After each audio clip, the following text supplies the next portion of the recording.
Hello, my name is Dr. Christian Heim. And my name is Dr. Caroline Heim. We've got some exciting news. We'll be talking about all things relationship. All things relationship? All things relationship. That's a lot to talk about, Caroline. Well, we've got a lot of talk shows to talk about it. We have a lot of talk shows to talk about it, but what we are going to do is we're going to look at a study that has been done on relationships so that everything is backed by the science that we talk about here, and then we'll be looking at how you can apply some of that science into your life and into your relationship, and we will be looking at those relationship issues that perhaps we all come across and need a little bit of help in from time to time, Caroline. Yeah, so it's really for people that are perhaps struggling in their relationship or want to make their relationship better. Whether you're just starting out in a relationship, you're 20 years in, you're 50 years in, it's actually for anyone that's in a relationship, in a long-term relationship, or wants to be in a long-term relationship. And it's not only for people who are struggling, not only for people who are looking at a relationship, but if you're in a good relationship, hey, there's nothing wrong with making a good thing better. Absolutely. So we will see you, or you will hear us, on Friday night, 9 p.m. Friday night, ET, so New York time at 9 p.m. Hello, I'm Dr. Christian Heim, clinical psychiatrist. And I'm Dr. Caroline Heim, associate professor. And together, we bring you research and tips on resilient relationships. So welcome to episode 3. So what are we talking about today, Christian? Today we're focusing on couple resilience, and we're talking about long-term couples, and specifically we're going to be talking about what threatens a long-term relationship. Yes, so the threats, the things that threaten to tear relationships apart. And I do have to say that all this research that we're talking about today comes from our larger study, which we embedded in our book, Resilient Relationships, Techniques for Surviving Hyper-Individualism, Social Isolation, and a Mental Health Crisis. So in every episode we try to bring you some of the research and some of the science. We aim to take you inside the brain to see what's happening in a relationship or in resilience, and we look to apply it in your life by giving you some tips or techniques, and there'll be some stories along the way. Most definitely today. Okay, so let's jump right into the research. Okay, let's jump into the research. So I suppose we've got to talk about our paper and what we found were the actual threats to a long-term relationship. Most definitely. So what we did is we interviewed 180 coupled individuals, and we've talked about this in another episode, but we asked them lots of questions, but we had to build up trust to get to the point where we could ask them the big question of what really threatened, were there any threats to their relationship? Yeah, so it's easier to talk about what goes right in a relationship and how wonderful it feels to be in a relationship.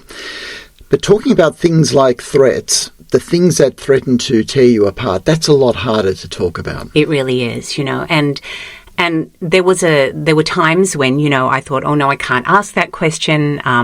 The couples are a little bit insecure. There's something, so we would talk a little bit more, but we always got to the question by the end. Yeah, but tell us how you did that, Caroline, because these are uncomfortable things to talk about. Now, you said you took a lot of time and talked about easier things to talk about first. Yeah. But then Yeah, that's right. So, obviously we talked to them about the glue, which we talked about in a previous episode, that kept them together. Then we talked about different things like division of chores or attitude to finances or fun and romance in their relationship. And we had a lot of laughs along the way until we hit them with the question. And the question that I actually ended up asking was there anything that threatened to tear your relationship apart, but obviously didn't because you're together? And I do need to qualify that there were. I do need to qualify.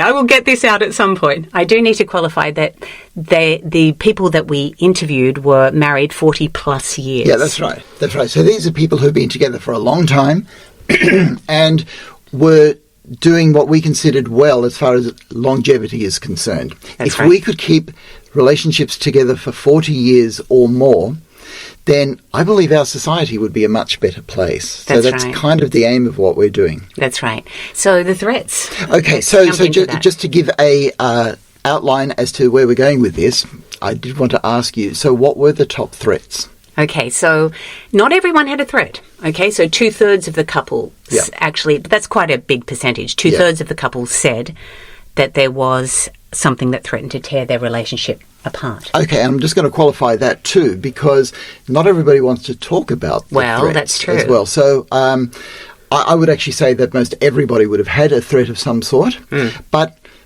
people have different levels of what they consider an actual threat. And what can be a threat in one relationship that they can cope with can actually be the death knell of another relationship. Okay, so after we talk about the threats themselves, we might get into some of the coping mechanisms to see how people cope with some of these threats as well. That sounds good, and they obviously gave us those as well. Okay, good. Well, that's why I brought it up, Caroline. Okay. All right, so what were the threats? Okay, so there were 9 threats altogether, but there were a top 5. Top 5. That were really significant in the percentages. So the number one threat to number one threat that Yep. Number one threat that threatened to tear relationships apart was the death or severe illness of a child. Okay, so I'm actually going to qualify that a bit too, because we know from studies in the past that the number one threat to a relationship is actually infidelity. That's right. And I know that that's coming in at number 2, but what we did in this study is we actually brought together death of a child and severe illness of a child and put them together because it was something that would affect people lifelong. Had we separated that, then infidelity would have come out as a number one threat.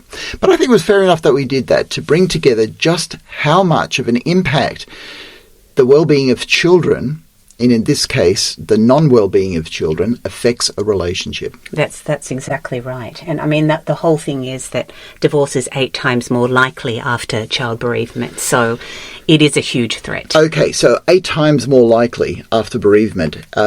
You see, that actually speaks for it being the number one threat. It does, absolutely, yeah. So we're going to go through all of the threats. We're going to talk about one at a time. I think you ought to give the list. The list of so the that top people 5. can listen for, I was going to say their favourite threat, but that's kind. Christian, really? That's so morbid. Really?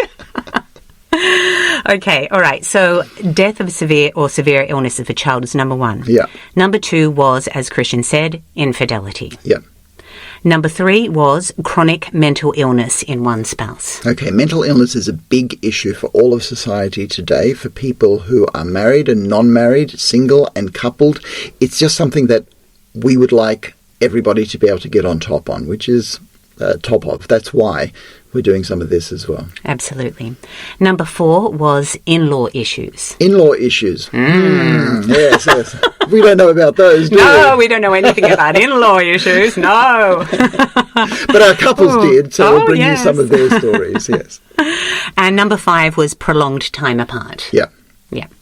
Okay, so now obviously we're just talking about them fairly flippantly here, but these were absolutely huge issues for all of these couples, and some of them did consider divorcing during this time, but they stuck together through it.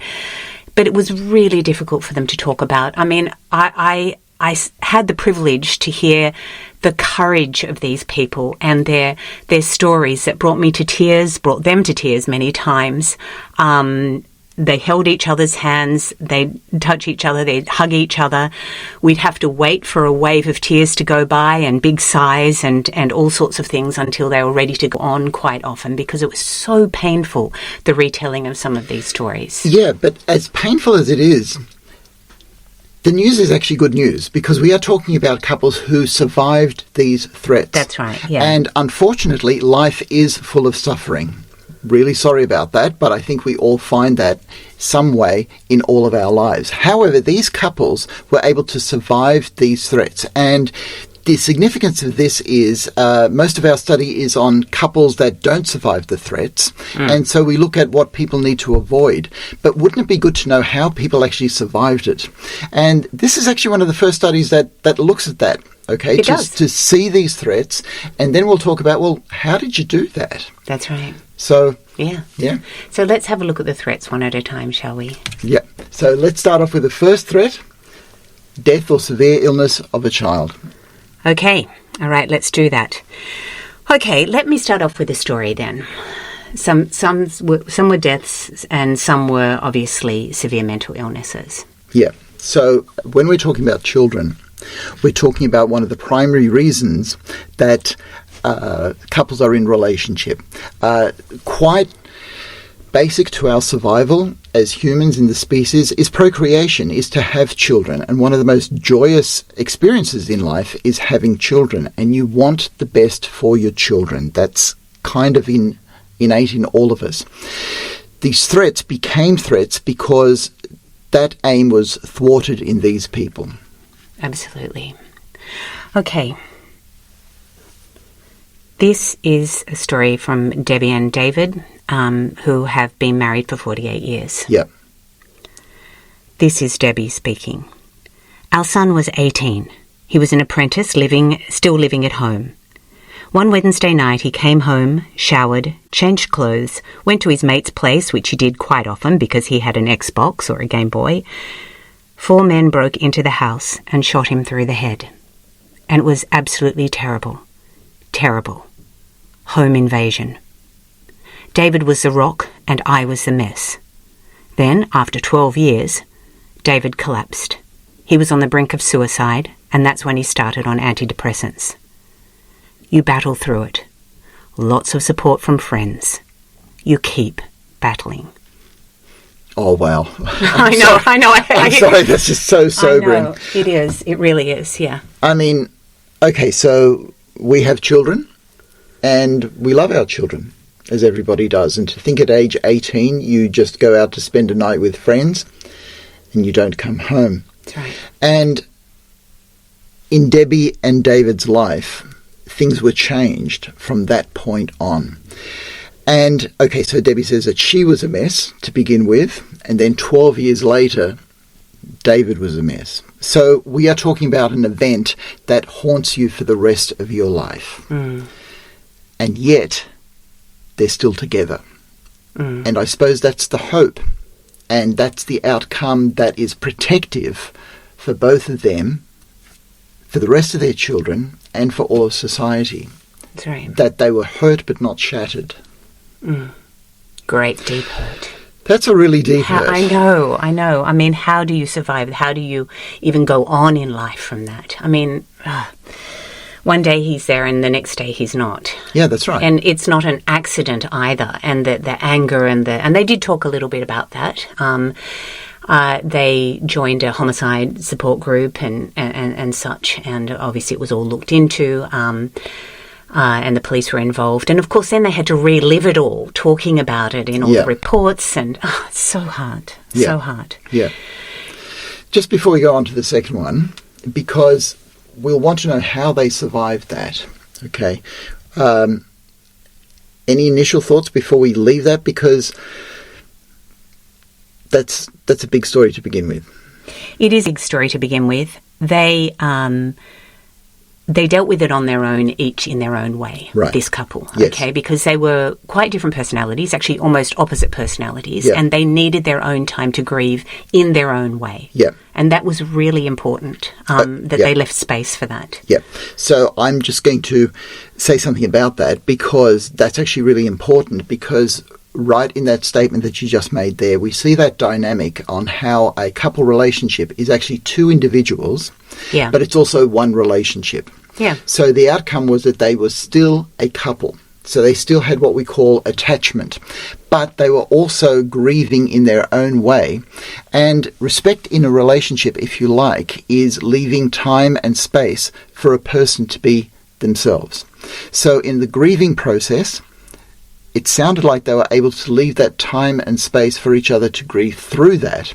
So we have that balance in relationships that actually do well. That you're attached as a couple, you are definitely together, but there's actually that time and space as well to be your authentic self and to go through, in this case, a grieving process that you needed to go through. Yeah. All right. Important. Okay, all right. We'll get back to some coping mechanisms, but let's go on to threat number 2. Well, actually, I'd like to stay on threat number 1 if you wouldn't mind, fine. Because we did talk about death of a child, but we didn't talk about disability, which is a really important thing that came up time and time again, because quite a few of the couples had children with severe disabilities and how they coped. Yep. So this is actually Joe and Rob.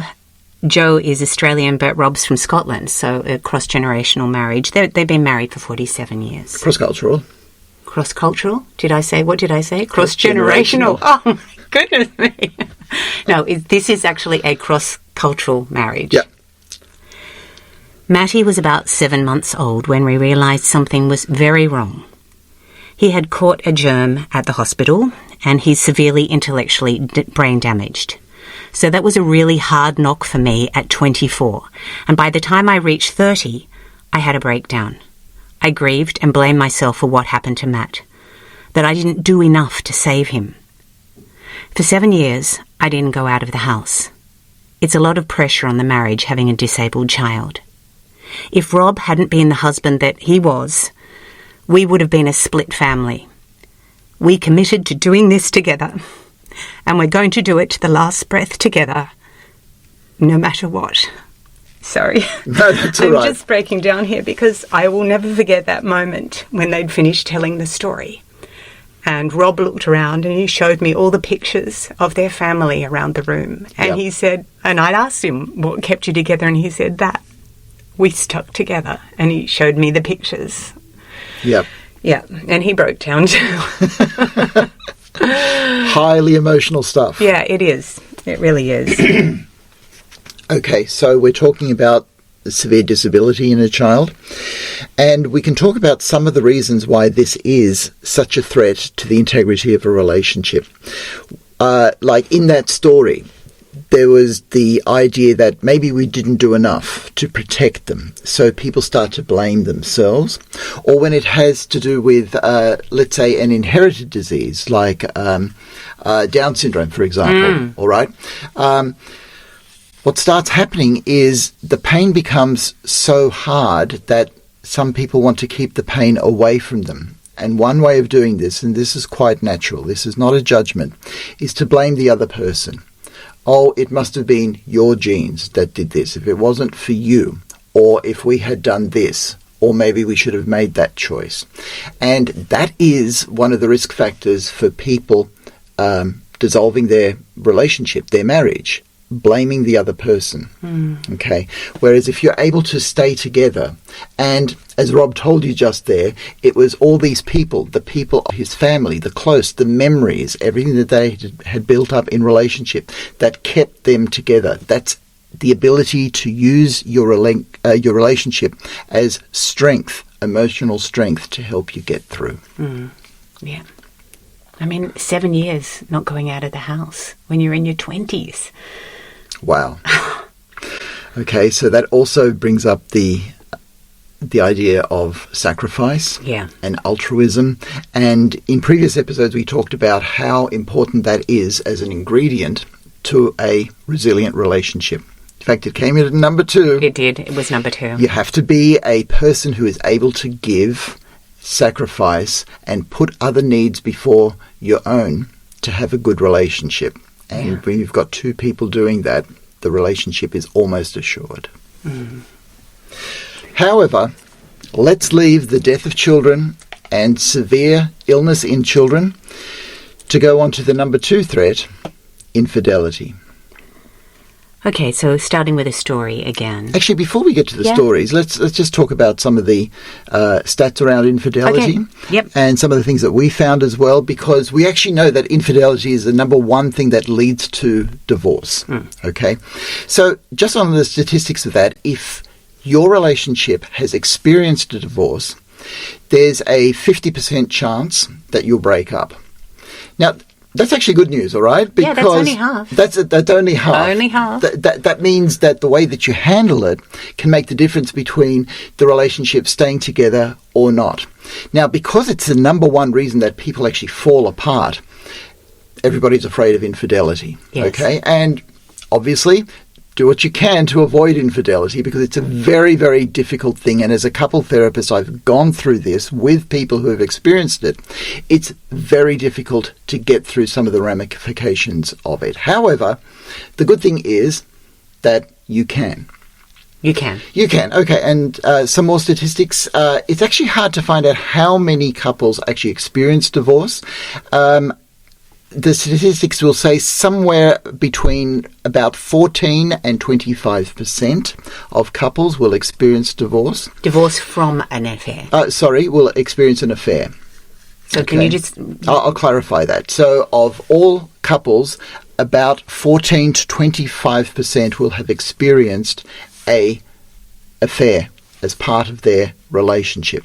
Now, those results are not very reliable because people don't actually want to talk about their affairs. That's exactly right. So all these studies rely on reports, as ours did, and in the 90 couples that we interviewed, how many did we find experienced an affair in their relationship? Okay, so of the 90 couples, 8 told me about their affair and 2 implied it. 2 implied it, okay. Yeah. So we're looking at about 10%. Yes. Okay, so that's kind of in line, perhaps a little bit less. Yes.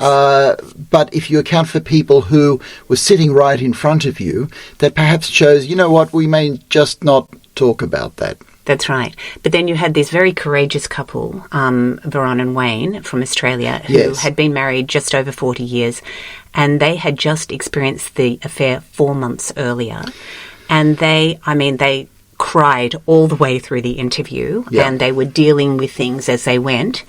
And I could not believe that they agreed in the first place to discuss it and disclose it, and then that they had the courage to talk about the details. And, obviously there was a bit of argy-bargy going back and forth in the interview. Well, thank you, Veron and Wayne. Because of your information, the rest of us and couples out there have some information as to what it feels like and what can be done about it and what actually keeps couples together. And that was why they wanted to do it. I said, why did you disclose this, and are you okay? Because I always have to get their consent in the end. Yes. And they said, we want to help younger people. That's wonderful. Yeah. That's what we want to do, help younger people, younger couples. That's right. Okay. A story. This is Laura and Philippe from France. Okay. This is Laura speaking. Philippe wanted to see the world. What it was, what the other women were. For him, it was just a play with other women. I had to say again and again that I was not happy about it, and it was getting worse at one point than and at that point he realised he'd gone too far. Maybe not too far, but just at the edge. So either he stayed with me or I go. We saw 1 or 2 therapists, actually. My friend said, "Oh my God, why are you staying with him?" People are more selfish, so they think of themselves, but not of the family. His father was a good counterexample for him because he got married 4 times, but that didn't make him happy. In the end, he committed suicide. And then Philippe said after Laura shared this, "We survived because Laura was so strong in her willingness to keep our marriage together. At the time you say, 'No, my marriage is the most important thing.'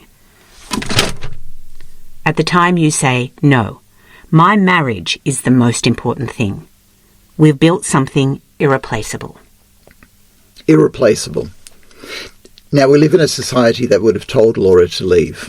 Well, that's the thing. To not put up with it. And that's what a lot of the people said. They listened to all, they looked at social media and they're saying, leave him. Once a cheater, always a cheater. And this was such a big problem for them. It was such pressure to leave. Okay, so that's actually a good thing to talk about right there. Once a cheater, always a cheater. And this is what it sounds like, because most of our information comes from couples who have actually divorced. But the implication of your story of Philippe and Laura is that after they sorted it out, once a cheater was once a cheater. That's exactly right. And that we can actually change and grow as people. Mm. And that one of the reasons I surmise that Philippe would have changed is because Laura fought for the relationship so hard, and he saw that the love that she had was enough to turn him away from something that was less important to him. That's right. And they're now married happily 47 years and going strong. It's great to hear. Yeah. That's great to hear. Obviously, there were some other things in some other couples. When they disclosed things, there were different things, ways that they coped. There was one couple that forgiveness was a really big, important part of what happened. Yeah. Yeah. So getting through an affair, if you can possibly avoid it, that's the best way to get through, to not have an affair in the first place. But forgiveness, understanding, acceptance on both sides becomes a thing. But perhaps the biggest thing is the idea that, no, we can start again. We can have some sort of a ceremony. We can put a line in the sand to say, that was before the affair. Now we are recommitting to ourselves, committing ourselves in a new way. And the relationship that we have here is actually deeper. So as a couples therapist, what I've seen is the couples that do well after something as devastating as an affair are the couples that say, you know what, we weren't really close then. We have now decided to make our relationship better. And this was actually what one of the couples said. They went through a whole recommitment to each other. Yeah. I'm not sure if they had a ceremony or anything, but they sat and talked it through and recommitted to each other. So going back to that commitment glue that we talked about last time. Yeah, so I encourage people to actually, who have had this experience, to go for a better relationship. Because in a way, it's not good enough to go back to what it was, because what it was led into trouble, right? But from a bad situation, if there's something that can be learnt from it to make the future better, then you take that and you make the future better and you say, no, we are stronger now. And there's some pride in that. There is, that's right. And there was even a little bit of, pride in sharing their stories. Yes. To the point that, when we went to publication of the book, I was a bit nervous publishing, well, we both were, some of the stories in the book about the infidelity. And we wrote to the couples. Yeah. We emailed them again, even though they'd already signed a consent form, and said, I actually showed them the excerpt I was going to put in the book and said, are you comfortable with this? Yeah. Do you want me to use your own names, or do you want me to change it to a pseudonym? Yeah. And interestingly, only one of the couples that had an affair asked for a pseudonym. Okay. So that underscores something very important for us in our work. All of these couples shared their stories because they want to help people like you out there who are in younger relationships or are thinking about getting into a relationship. Firstly, to know how hard it actually is, but secondly, that it's worth it and you can actually do it. And they wanted some good to come out of their experiences, because we are now talking about bad experiences. That's what threats are. They're bad experiences. But if you can get through it, there's something in the human spirit that can grow and develop to become something more and something better, and to work towards growth and goodness in all of us. Fantastic. All right, shall we leave the vexed question of infidelity and move on to threat number 3? Which was mental illness in one spouse. Mental illness, in one spouse. Yeah, so as a psychiatrist, I do look at all the mental illness that is in our society at the moment, and I weep because it is not in our genes, it is in the way that we are living. And part of the work that we're doing here is to show that having resilient relationships, in this case couple relationships, but all relationships, is what would really improve our mental health. It's not the only thing, but it's one of the primary things. So do we have a story about mental health in a relationship? We do. Okay, so this is a story from Jim and Pat, who are from the United States, and they've been married for 54 years. Jim starts off, and then Pat follows. I have serious PTSD from Vietnam. How she put up with me after I came back from Vietnam, I don't know. And Pat says, and nor do I. Jim goes on. A lot of guys went to drugs, alcohol, or something. I went to work, 50, 60, 70 hours a week. I found it very difficult to maintain close relationships because I learned in combat that you don't do that. People die. You lose them. It was really tough for me to get close to my family. And then Pat finished off by saying, in our household, the Vietnam War has never ended, and that's been very hard for me. And then she started crying. Yeah. Mental illness is really, really difficult, particularly PTSD. And I've done a lot of work in combat-related PTSD. And some guys from Vietnam, a lot more from Afghanistan as the years went by, but for each of the guys in particular, and there are, of course, women with PTSD as well, from combat related issues, there's a long list of things that you've got to work on, okay? There are the nightmares, there's the fear, there's the anxiety response, there's the alcohol use, there's the anger issues, there are all the phobias, but there's also usually a relationship that's on the brink of extinction. And so, in a way, this is one of the things that brought me to couples therapy, because I had to work on the relationship, because if we lost that, then everything else would be much harder to work on. And because other therapists said to me, look, I'll be happy to see them for their relationship if you cure their PTSD. Well, I realized that their relationship would be over by the time they would be, by the time the PTSD was taken care of. So I brought spouses in and we started doing couples therapy, even though somebody was still unwell with PTSD. And there was hope. There were some good results, but it's difficult. Mental illness is difficult. And it goes on. Goes on. And it goes on. And this is what some of the couples, obviously there was one couple that the woman had clinical depression, and she'd had, I think she said 300 ECTs. 300 ECTs? Yeah. And she, her husband, this is an Australian couple that had been together for a long time, he just stayed by her side the whole time. She would go to very, very dark places, and she kept on saying in the interview, I don't know why he stayed with me. I don't know why you're still here. I don't know why. I don't know why. Did he say why? Because he loved her. And he saw it as an illness, just as an illness, like if she had diabetes or something like that. And he stayed together because, and they told me the story of when they met, and they had such great love. And it was sacrifice. It was, because they, there was one point where she really nearly lost her life. Yeah. A psychiatrist was working very close with them. Again, that really helped and helped their relationship tremendously. Yeah. But he just believed that he was in it for the long haul. And the way he looked at her after those many, many years, there was so much love in it. Okay, so we're emphasising love here. Yes. And love is one of those things that we still don't quite understand. It's got many facets. There are many types of love. But here, when we're talking about an eros love, a love between a man and a woman, you saw that. You said that you saw that in the interview. What did you actually see? I just saw a sparkle in their eyes. A sparkle in their eyes, and just a knowing. Yeah. Like, I know you, and I love you. Yeah. Despite everything that's gone on, despite what you're carrying, despite this illness, we are together, and that is the most important thing. Yeah. So the reason that I'm emphasizing this is because it emphasizes the oneness of a relationship. So I know this is going to sound a bit strange, but you wouldn't leave you if you had a mental illness. It's true.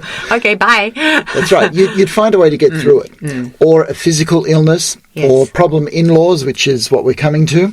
You don't leave the other person because of that, because you're wedded together, quite literally wedded together, which means that your problem is my problem. My problem is your problem.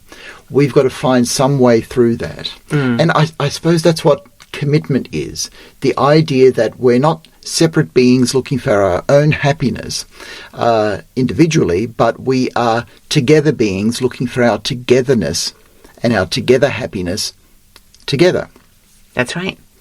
But there was, I'm going to throw a spanner in the works here, because there was one couple where both of them had a mental illness. Okay. So they had both had childhood sexual abuse, and PTSD. Okay. So it was just extreme. So that's the couple that said that they'd both been to hell and back. That's right. Yeah. Yeah. Yeah. Okay. Interestingly, and I don't want to take away from the work that they have done, but because the two of them had mental illness, there's kind of an equality in the relationship and more of an understanding in their relationship that I believe could have helped them, right? Whereas if one person has a mental illness and the other person's raring to go and develop their life, that's a very difficult situation, Okay. Yeah. I mean, every situation is unique. I don't want to say one's better than the other and something like that. But it's the dynamics that it creates, which means that you need different coping mechanisms for the different dynamics that an illness or any other adversity creates. So my question for you as a psychiatrist is, I mean, you don't go into marriage going, okay, I'm going to tell this person that I've got a mental illness, or do some people do that? Or obviously in some of these couples, obviously it developed later or something happened, or it was only revealed to the person later and then they had the trauma that came out. But that beginning of the relationship, it's, you know, some things are covered up, aren't they? Okay, so this is a nicely controversial area, but what you're saying is exactly right. So to get into a relationship, all of us, and I think you did this, and I think I did this too, you put your best foot forward. Yes. And you want to attract the other person because if you want to go into a long-term relationship, you don't want them to leave. You don't want them to go off to somebody else. So you've got to make yourself an attractive proposition. However, before the commitment, there's a time of disclosure. There's a time of, look, I've got to let you know what you're really getting into here, right? Because that's just part of integrity, of being transparent enough to say, I'm not all that I look like, okay? Or you know about this, or I've got to tell you about that. Now, the thing is that particularly people who ended up in a relationship when they were younger, they don't even know some of the things that go in their own mind or what has happened to them that may be an impediment to a good relationship. So a lot is done on trust. Okay, so I'm going to take you inside the brain. Yay! Always like going inside the brain, especially your brain. Oh my! It's very nice. It's very nice that you say that. Okay, so trust. Trust. I know it sounds a bit strange, but it's chemically mediated by the same brain chemical, oxytocin, that mediates love, that mediates feelings of love and attachment. So oxytocin is a brain chemical which we know is abundant in birthing suites, because once a child is born, a mother has this undying love for a child that it doesn't know yet, you know, that the mother doesn't know yet. That's love. It's an innate thing. It comes down. What did you call it? What do you mean? Oh, it's the love drug that comes down when you're about to give birth, because, you know, otherwise, if you knew the pain you were going to go through, there is no way you would go through that. Okay, so it's a love drug. Yeah. It's a hug drug. But aside from being present in birthing suites and present in two people who are in love, it's also there when, let's say, two business people clinch a deal. And they shake hands and they say, you've got a deal, and they have to trust each other. But when you make a deal and there's a smile on both persons' faces, they look at each other and they go, yeah, I think I can trust you in this. Let's do a deal. And that good feeling of having put together a good deal is also mediated by oxytocin. So what does this have to do with a relationship? What it has to do with, when you fall in love, it's not just a physical thing, it's not just a sexual thing, it's even not just an emotional thing, it's also a mental thing and a brain thing that is mediated by this idea of oxytocin, which means it takes trust as well. Now, oxytocin in the brain does amazing things. It not only lets us feel love and trust, but it also chills the fear response in our bodies, so that, okay, so we've got a little place in the brain called the amygdala, whose job it is to keep you alive, but it'll keep you alive by alerting you of danger. If you see a snake or if you're frightened by spiders, it's your amygdala that's telling you, do something right now. Well, we now know that the oxytocin actually chills the amygdala to say, it's all right. Whatever happens, it's all right. And chill out, amygdala. Chill out, that's right. Chill out, amygdala. We want your amygdala chill, especially in relationships. Well, in relationships, and it works because even if you see a snake or a spider, or you are facing something difficult in life that you can actually be fearful about, there's a part of you that actually goes, it's all right, somebody loves me. So whatever happens here, I can chill. It's actually going to be okay no matter what happens. And that is something that a relationship does for you, a personal relationship or a close family relationship or a close friend, that helps you get through adverse circumstances in life. So if something happens, they're there to catch you. They're there to catch you. But the exciting thing, Caroline, is that this is physical. This actually happens in your brain. Okay, so another thing that oxytocin does. Oxytocin. You love oxytocin, don't you? I do. And you're my main source. You're my main source of that drug, oxytocin. That's good. So the other thing that oxytocin does is it speaks to your hypothalamus and your pituitary gland to regulate the amount of cortisol and adrenaline that goes into your system. Now, I'll explain all of that because there's some big words there. But what the hypothalamus does is the hypothalamus is the center of moving your emotions into physical responses. So if your emotion is anger or fear, your hypothalamus tells the pituitary gland to say, okay, let's send a signal to give more adrenaline into the system so that our body responds to fear or it responds to anger. And the way the body responds is to bring up your blood pressure, bring up your heart rate, to all of a sudden dilate your pupils, to all of a sudden have you alert and ready for action. It diverts blood from your stomach to your hands and your feet so that you're ready to run or fight. This is the fight or flight syndrome that we have if you need to. And that all happens automatically. And it happens because the hypothalamus says to the pituitary gland, we're feeling fear, do some fear stuff in the body. The oxytocin. What does it do? It talks to the hypothalamus. And says, chill. Chill, that's exactly right. So that means that when we feel love, when we're in a relationship, our brain can chill. And this is physical, and it leads to the resilience that we see in protecting us from physical illness and from mental illness. And see, this is one of those things that you can't buy oxytocin on the internet. You actually have to get it from relationships. Okay, so there are some drugs where you can get oxytocin, yes. You can actually spray it up your nose. No. Yeah. My goodness. Yeah. So, I mean, look, science works like this. If it finds something good, it'll find some way. It'll bottle it, that's right. And sell it. Well, not only for selling it, but for doing good. Okay. And so for a lot of people's relationship, oxytocin actually helps. Oxytocin nasal spray. Oh, my goodness. Everyone's going to want to know and go out and buy it now, Christian. But the best way to get oxytocin is to have good relationships. There we go. Okay, back to relationships. We're on track back to relationships. Let's again. Go to threat number 4. Okay, which is in-law issues. In-law issues. In-law issues. So let me tell you a little bit about in-law issues in the couples. There's lots of pressure from in-laws with certain couples. I'll tell you 2 different stories because they're different pressures that came for each of these couples. So Olga and Raul are from Paraguay. They've been married for 45 years. And this is Olga speaking. Raul's whole entire family didn't want us to get married. 150 people were invited to the wedding. Only 20 showed up. Some are still waiting for us to get divorced. So they Keep had waiting. That's right, exactly. Keep waiting because they just they really have been through an incredible amount. This poor couple, so much pressure from both sides of the family. So it's not just one set of in-laws, but the other side too. Yeah. So that's Olga and Raul, and then Gary and Ruth. So Gary is actually American, and Ruth is Australian, and they planned to live overseas early when they got married. And this is Gary speaking. Ruth's dad was saying things like, I'm going to lay down on the runway in front of the plane.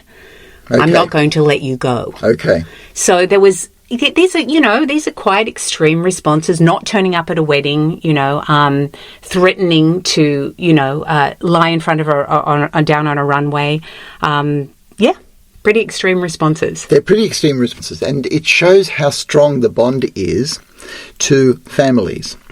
And as children, we are all bound to families, and it's one of the strongest bonds in human existence. And if you like, we call it storge love. It's the belonging love. It's where you share DNA. It's when you feel together with a family, and it gets very strong. However, you have to leave that to change your life priority to be in relationship with somebody else, and that transition can be very difficult and can take a few years, or it can take 40 years for some people to finally live their family relationships. To leave their family. To leave their family relationship. It can. Or at least put it as a lower priority. Yeah, it's a matter of priority. Family is always there, but this hierarchy thing, you know. Yes, it is. Because what? You want to go on holidays and you know, your sister-in-laws come with you just in your mind, or the pressure of the family, the outside family is always there, and there's these expectations, there's judgment, there's a lot of pain, there's a lot of your family, and this happens in couples. Your family are often. like this, my family are like this, you know, yours do this, well, I wasn't brought up with that, well, I do it this way, and I do it that way, from family of origin. And ideally, a family of origin want what's best for you. However, as you grow up and you stay there for 18, 20 years, 25 years, whatever, they feel that they know you better than anybody else. They then have expectations as to what is good for you. And if your choice may be for something different, they actually feel offended. They actually feel that you're making a mistake and they want to save you from this mistake. And look, there are some people that make mistakes, all right? But in-law pressures come from not accepting the love partner choice of your child. So basically what I'm saying is, if your children or your sibling chooses somebody that you don't like or that you don't understand, take some time to talk about it. Find what you can to accept that person and understand that person, because if you force somebody into a situation that they have to choose between their love partner and their family of origin, the idea is that they actually choose their love partner. Very important. Yeah, it's a very important choice. Yeah. Very important choice. Yeah. I've turned to you. Yeah. Even though they may be yelling in the background, I've turned to you. It's actually quite a really beautiful thing when when it's a complete turning to the other partner, not, listen, I've got one ear out to listen to what they That's say, right. and they're whispering in my ear, right. and out it comes. That's right. So when we're talking about Olga and Raul, for example, I didn't interview them, but just the story gives me the sense of, well, okay, if these in-laws don't want us married, we'll show them. That's exactly right. And that was their big coping mechanism. Okay. Teamwork. Okay. We're going to be a team. Yes. It's us against the world. It's Yes. team. Yeah. That was the way they approached it. Yeah. So if people don't accept the love partner of their child or sibling, you're going to lose. Particularly if these people use teamwork to become a good, resilient relationship. And there's always going to be something you don't like about a daughter-in-law or a son. There's always going to be something. And it's often a values clash too. Values clash, yeah. So when we're talking about coping mechanisms, how do you cope with in-laws that are putting pressure on you? Well, we've already talked about turning to the other partner and not listening to the things being whispered in your ear. Yeah, so I'll articulate that as a technique. And the technique is putting up boundaries. So a boundary is a fence or a line that is not to be crossed. Whenever you hug your love partner, you're actually putting a boundary around them to say, we belong together. I am keeping the rest of the world out of this particular moment when I'm hugging you. Right? So there are arms around somebody's back, and it's not so much saying you belong to me, it's saying I'm protecting you from the rest of the world. There is a boundary there. So you talked about looking inwards to your partner, and that becomes your world. And if you make that a very large world and a very exciting and interesting world, which it actually is, getting to know somebody else, then it actually becomes protective of outside adversity. And also it's forging your own values, your own couple values together, saying, okay, they were those values, and yes, you're different than that, but where are our values? Where do we come together? And we talked about values in the last episode. And I think that's really powerful, because then you're forging your own family values. And as you said, as you were implying, one of our catchphrases for our resilient relationship work that we do is, it's you and me against the world. Yes, and forging your own values, and again, that came up as a top ingredient to keep a relationship together. But for all of your mental health, we talk a lot about values, and I have this little formula to be armed with your values. to look at what you admire in yourself and others, to see what you believe is the right thing to do, to see what motivates you, to see when you're filled with self-esteem, and the D in armed, A-R-M-E-D, is to see what would become really important to you if you knew that you would die in a year or so.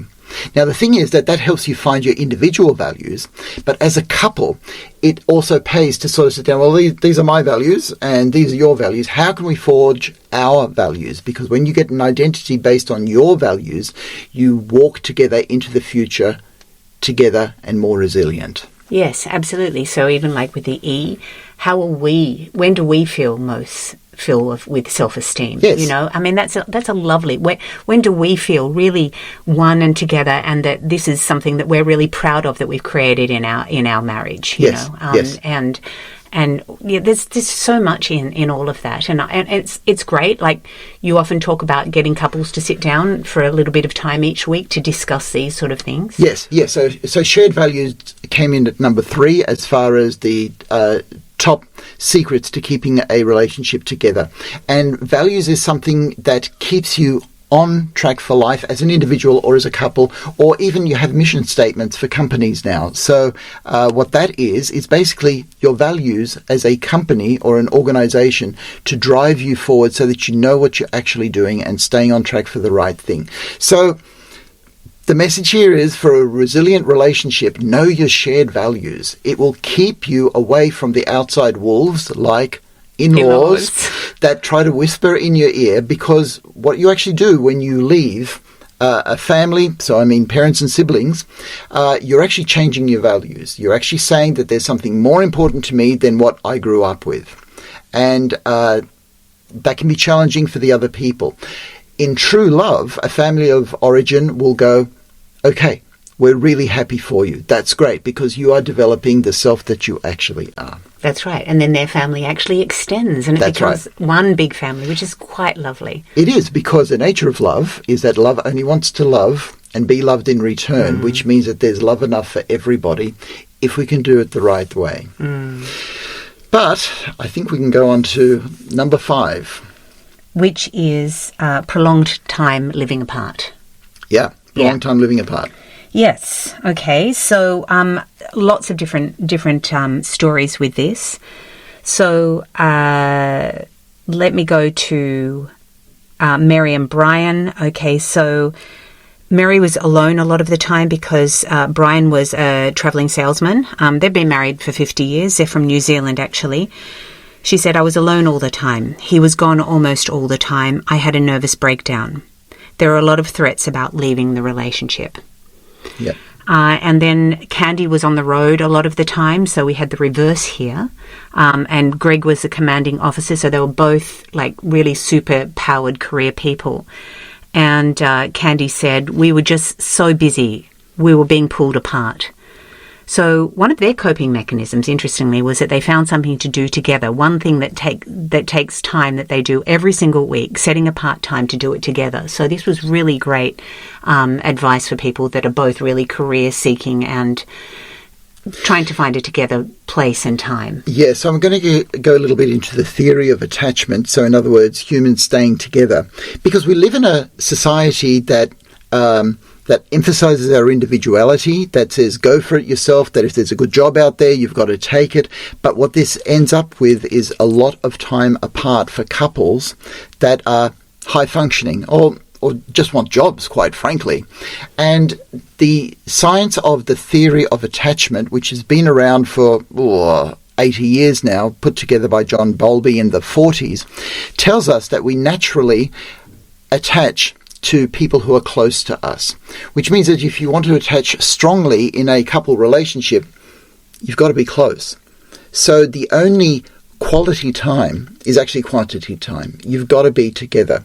So living apart for weeks, months at a time, or seeing each other only once a weekend means that you're not getting that proximity, that closeness to actually attach. And you will know that you're attached because you will actually feel lonely or incomplete when your partner is gone. This is not a sign of weakness. This is a sign of emotional and relational strength. Oh, and this is something that society tells us, and this is a bugbear of ours because people are saying, oh, no, it's fine, you're all okay. And look, why do you want to be with them? Why do you want to spend all that time? You go away for a girls' night out, go for a girls' weekend, go for a boys' this, and it's just... The messaging out there is, you are your own individual, which we all are. Yeah. But that you should choose that always above the relationship because you've got to get what your needs, you've got to get your needs met, and that's a priority. So we're again talking about balance, because there's nothing wrong with going out for a boys' night out. There's nothing wrong with going out for a girls' night out. But if you went out for a boys' night out every night, then there's something wrong. Yeah. So it's basically you spend the bulk of your time together with your partner, and every now and again you go out with some friends. That's that balance between being your authentic individual self and the balance between being a couple. However, to be a couple, it takes that time that you were talking about together and actually enjoying yourself together, to the point where some couples told us, well, why would you want to go out with somebody else in the first place? Because you have so much fun with the person that you're with and you feel so good with them that's actually what you want to do. Yeah, and a lot of the couples said that to me, but that's that generation too, whereas there is different sort of approaches to life in our 21st century. Yes, yeah. The generational differences. Yeah, then that's a big thing, because they're not going to understand that need, but at the same time, people in this generation may not understand that they want to be together all the time. Yes, that's right. Right. So let me just sum up some of the things that we've been saying here. We've gone through the 5 big threats that we found in our study to long-term relationships, and they were... Okay, so the first one was the death or the illness of a child. The second one was infidelity. The third one... severe mental illness. Severe mental illness in a spouse. The fourth one was in-law issues. And the fifth one was significant time living apart. Prolonged time, yeah. Well, that's the same thing, isn't it? Okay, so with all of these things, there were coping mechanisms that worked for each of the individual people, right? But all of these coping mechanisms really come down to the relationship itself, because when you're together in a relationship, what it does is it releases oxytocin in your brain. And oxytocin is physical, it's a chemical, and it works on your brain to chill your brain so that you actually become more resilient, which means that if you become more resilient as a person, you're able to become more resilient as a couple, which means that you'll have more oxytocin released, where you become more resilient as an individual, more resilient as a couple, more oxytocin released, and you're in a positive spiral, and couple relationships can actually get better and better. And I'd just like to finish off with one last quote from one of the couples who actually sadly lost their son to cancer just a few years ago. Yeah. And after they'd gone through the grieving process, which they're still going through, obviously, they said the thing that we came out with the most was that the adversity made us stronger as a couple. Yeah, so that actually is a lovely way to tie up everything that we're doing, because we're talking about negative things, adversity, threat. But you know what? That's actually the mechanism of resilience, okay? So if you look at a tree actually gets stronger by being blown in the wind. And we now have the science to show that trees will actually grow roots on one side if it's being blown in one situation, and the cells of the tree will actually change so that it becomes a bit more flexible, so it can cope with the adversity of strong wind. So all of these threats that happen to relationships is like the wind in the tree, making your relationship stronger. But it takes a bit of give and take, flexibility. It takes being grounded in something very strong, and being grounded in a relationship is that strength that you need. I think we might just finish it there. Thank you so much for listening. We'll be back in another month for our Resilient Relationships talk show. So we hope you can join us then. If you want to find any of our other material, you can find us on drchristianheim.com. And we have a website there. We have material on YouTube and blogs and mental health podcasts, all sorts of things there. But resilient relationships is our main focus. It's what we are going to be talking about in all of our podcasts in resilient relationships in couples, in businesses, and in just normal friendship relationships also. Bye for now. Bye for now.